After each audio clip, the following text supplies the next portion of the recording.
Nous allons dire quelques mots, les Elou Nishmat, Franck Saoud Israël Ben Shimon Shukroun, et également nous dédierons ce Dvar Torah à la mémoire de Madame Amar, la maman de Avi. Ce Shabbat, nous lirons la paracha de Vayekhel et ça sera également le Shabbat Shekalim. Dans la paracha de Vayekhel, nous assistons à la réalisation effective du Mishkan. Et concernant le Machatzit Hasheken que nous connaissons, que nous avons déjà entrevu dans la paracha de Kitissa. Là aussi, et c'est toujours, j'allais dire, la même question qui est posée, pourquoi un demi-cycle? Alors que, comme nous le savons, le peuple d'Israël s'est enrichi au moment de la traversée de la mer Rouge ou également au moment de la sortie d'Égypte. Et donc, pourquoi ne pas demander davantage au peuple d'Israël? La question est donc la suivante, quelle en est la symbolique? Pour répondre à cette interrogation, eh bien, il y a cet enseignement qui est proposé par Rabbeinu ou par Rabbi Nachman.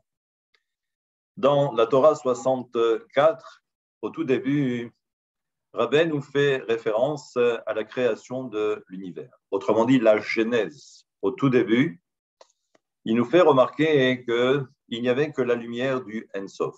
La lumière du Ein Sof, c'est la lumière de l'infini. Autrement dit, il n'y avait que Dieu. Bien évidemment qu'avant et après, il y aura toujours Dieu. Mais à ce niveau, il n'y a que de la lumière de l'infini. Et Rabbi nous précise qu'à un moment donné, lorsque Dieu décide de créer l'univers pour ensuite créer l'homme qui représente en quelque sorte le parachèvement de toute son œuvre. Mais Dieu va procéder de la façon suivante. Il va créer le vide en son sein, au milieu de lui-même, et il va créer dans ce vide par la suite ce que l'on va appeler les différents mondes. Ce vide est appelé Halal à Banoui.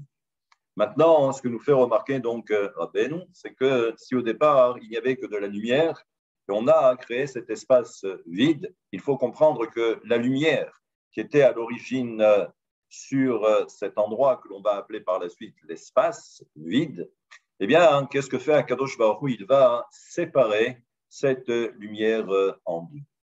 À partir de là, il en résulte la chose suivante, c'est que, comme l'enseignera Rabbeinu, c'est que l'homme a l'obligation d'aller récupérer sa propre lumière. Mais cette lumière ne se trouve pas en lui, elle se trouve de l'autre côté. Et on comprend qu'il va falloir que l'homme fasse le nécessaire pour aller à la rencontre de l'autre. Et à partir de là, même si parfois il peut y avoir quelques épreuves, et on peut comprendre que ce que l'on va appeler l'autre côté, eh bien, l'autre, parfois, c'est ce que l'on va appeler l'épouse. Ça peut être les enfants, les petits-enfants, ça peut être également le voisin ou également le collègue de travail. C'est-à-dire que chaque fois que l'on va ensuite établir une relation avec l'autre, nous savons que parfois ça peut être source de conflit. Mais ce n'est pas pour autant que l'on doit négliger cette démarche, parce que cette démarche est salutaire, elle est nécessaire, car c'est elle qui va permettre à l'homme de se construire et ensuite de retrouver cette lumière qui est manquante.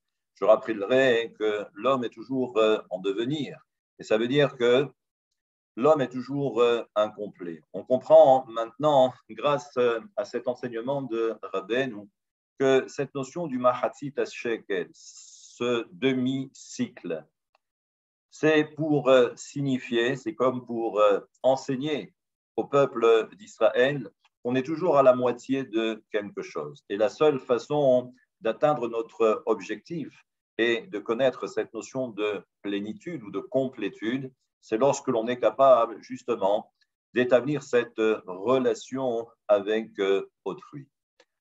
Et c'est pourquoi, pour étayer son enseignement, Rabbeinu nous fait remarquer que tout commence avec l'histoire d'Avram. Je rappelle qu'au départ, le premier patriarche s'appelait Avram et non pas Abraham. Il deviendra Abraham un peu plus tard. Mais rappelez-vous cette paracha de Lech Lecha. où on demande à Abraham de partir de sa maison natale, de la ville où il a grandi, le pays où il a grandi, pour aller vers une destination encore inconnue. Nous savons que plus tard, cette fameuse destination ne sera rien d'autre que la terre d'Eretz Israël. Mais ce qu'il faut comprendre là aussi, c'est que pour que Avram devienne Abraham, il est obligé de partir. Et là, on comprend que c'est toujours très difficile parce que c'est une épreuve. C'est-à-dire qu'on est bien chez soi, on a nos propres repères. En quelque sorte, c'est notre petit cocon. C'est en quelque sorte notre petit jardin secret. Et c'est vrai qu'on préfère se réfugier à l'intérieur de ce petit cocon, de ce petit jardin secret, plutôt que de sortir et d'aller à la rencontre de l'inconnu, parce que l'autre, c'est l'inconnu. Mais encore une fois, la lumière, elle n'est pas chez moi, elle est chez l'autre. Et on a bien compris que même si pour Abraham, c'était en quelque sorte une épreuve, mais c'était une épreuve qui était nécessaire, et ce n'est que de cette façon qu'il arrivera à devenir Abraham. Et il arrivera où? En Israël. Eh bien, on comprend que l'objectif, c'est de tendre justement vers ce Israël. Ce Israël, c'est en quelque sorte être capable de visualiser ou de matérialiser cette lumière qui, pour l'instant, était en devenir, mais elle va se matérialiser à un moment donné, dès l'instant où la personne décide de sortir de lui-même pour aller vers l'autre. Abraham décide d'accepter cette épreuve et sa récompense sera Israël, cette lumière qui est la sienne. Eh bien, nous avons tous, nous aussi, un Israël à découvrir, et même si, en apparence, il s'agit d'une épreuve. Maintenant, vous comprendrez donc que ce Mahatzit HaShekel, c'est encore une fois quelque chose qui va permettre à l'homme de prendre conscience qu'on n'est toujours qu'à la moitié de quelque chose. Et il faut maintenant essayer de combler ce manque. Et pour terminer, il faut comprendre que lorsque la Torah nous dit que le Mahatzit HaShekel avait deux fonctions. Premièrement, c'était pour permettre le recensement du peuple d'Israël, mais c'était également pour l'achat des différents troupeaux. Vous savez qu'il y avait ces deux sacrifices, le sacrifice du matin et le sacrifice de l'après-midi, qui étaient publics, mais ça veut dire que c'était une façon de permettre l'expiation des fautes de tout le peuple d'Israël. Et donc, à travers l'achat de ces différents troupeaux, eh bien, chacun participait et c'était une façon d'expier sa propre faute.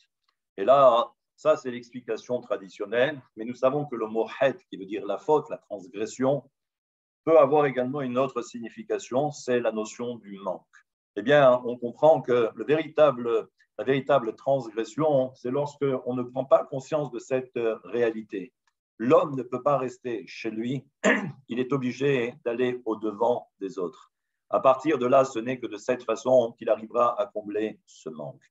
Voilà en quelque sorte l'enseignement proposé ici par Rabbeinu pour comprendre que le plus important, c'est d'aller vers l'autre, mais pour que cette relation puisse véritablement s'établir, eh bien, c'est pourquoi dans tous les enseignements de Rabbeinu, on comprend maintenant avec davantage d'acuité, c'est que la seule façon d'y parvenir, c'est avec le sourire, avec la notion de simcha, parce que c'est elle qui établit ce pont avec l'autre, et c'est comme cela qu'il peut y avoir un échange. Pour terminer, Franck, c'est celui qui incarnait justement le sourire, même si l'épreuve était là, bien que nous n'avions pas, nous, conscience, mais on l'a appris bien après, mais on sait très bien que chaque fois, il avait toujours le sourire, un beau sourire, et c'était justement sa façon de montrer et de démontrer que le plus important, c'est d'établir ce lien. Et bien qu'il soit pour vous et pour nous source de bénédiction et d'élévation spirituelle et qu'il repose en paix. Amen.